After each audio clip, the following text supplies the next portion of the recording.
એટલા માટે કીધું કે આપણા બધાના દુઃખ ક્ષણવારમાં જ કોઈ જો લઈ શકે તો એ મહાદેવજી છે. તો વિચારો કે આજના મુખ્ય મહેમાનમાં ડોક્ટર જોસાબેને કેટલું સરસ વાત કરી કે જે સાંભળીને કદાચ પૃથ્વી પરનો કોઈ પણ વ્યક્તિ હોય ને તો એને સંસ્કૃત ભાષા પ્રત્યે અતિશય પ્રેમ જાગે. 3 વસ્તુ જ કહીશ, વધારે સમય નહીં લો, પણ આ 3 વસ્તુ બહુ જ ધ્યાનની છે, બધા સાંભળો. પહેલું, આજનો જે પ્રોગ્રામ છે કોની માટે છે? ધોરણ 10 અને 12 ના વિદ્યાર્થીઓ માટે છે. તો પહેલી વસ્તુ, બોર્ડની એક્ઝામ આપવા જાઓ તો પહેલું જ કામ ટેન્શન નહીં લેવાનું. પહેલું એક રિલેક્સ થઈ જાવ. કેમ કે તમે 365 દિવસની મહેનત કેટલા કલાકમાં ઉતારવાના છો? 3 કલાક. આજે કેટલા દિવસ બાકી છે? 3 દિવસ. ઘણું કહી દે. સોમ, મંગળ, બુધ, ગુરુવારે લગભગ તમે આ જ સમયે પહેલું પેપર લખવા બેસી ગયા હશો. એટલે નિશ્ચિત બ્રહ્મ વાક્ય છે એવું માની રાજા રામ ભગવાન વનવાસમાં ગયા હતા. તેમ આપણે બી આપણા માતા પિતાની આજ્ઞા માણવાની, તે જે કંઈ કે એનું પાલન કરવાનું. આ થઈ હિન્દુ સંસ્કૃતિની વાત.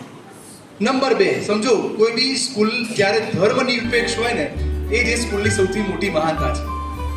ઝાકીર, આખું નામ મંસૂરી ઝાકીર હુસૈન મકબૂલ હુસૈન. ઇસ્લામ ધર્મ, પવિત્ર સમય ચાલે છે. શું ચાલે? રોઝા, રમઝાન મહિનો ચાલે છે. રમઝાન મહિનો ચાલતો હોય એટલે આપણે કદાચ હિન્દુ છીએ, આપણને બહુ ના ખબર હોય, પણ આ ભગવાનની પ્રાર્થના એટલે કે ઇબાદત કરવાનો દિવસ છે. અને જેમ તમે લોકો એક વ્રત રાખો ને, આપણે કેવું વ્રત રાખીએ કે હું ગુરુવાર રાખું માતાજીના તો મને સફળતા મળે, એવું હું જ નામ શું બેટા? એવું અન્ય મંસૂરી. શું રાખ્યું છે તમે? રોઝા રાખ્યા છે? કેટલા દિવસ?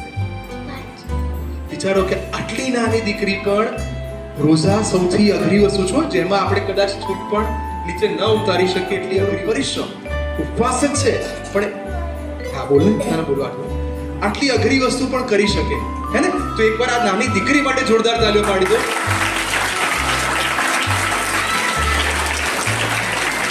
એટલે સમજો કે આપણું વડનગરનું પાણી.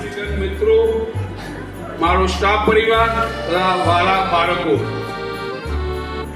આજે ધોરણ 10 નો શુભેચ્છા કાર્યક્રમ રાખેલ છે. ધોરણ 10 માં અહીંયા લગભગ ધોરણ 7 થી લોકો અહીંયા સ્ટડી કરી છે.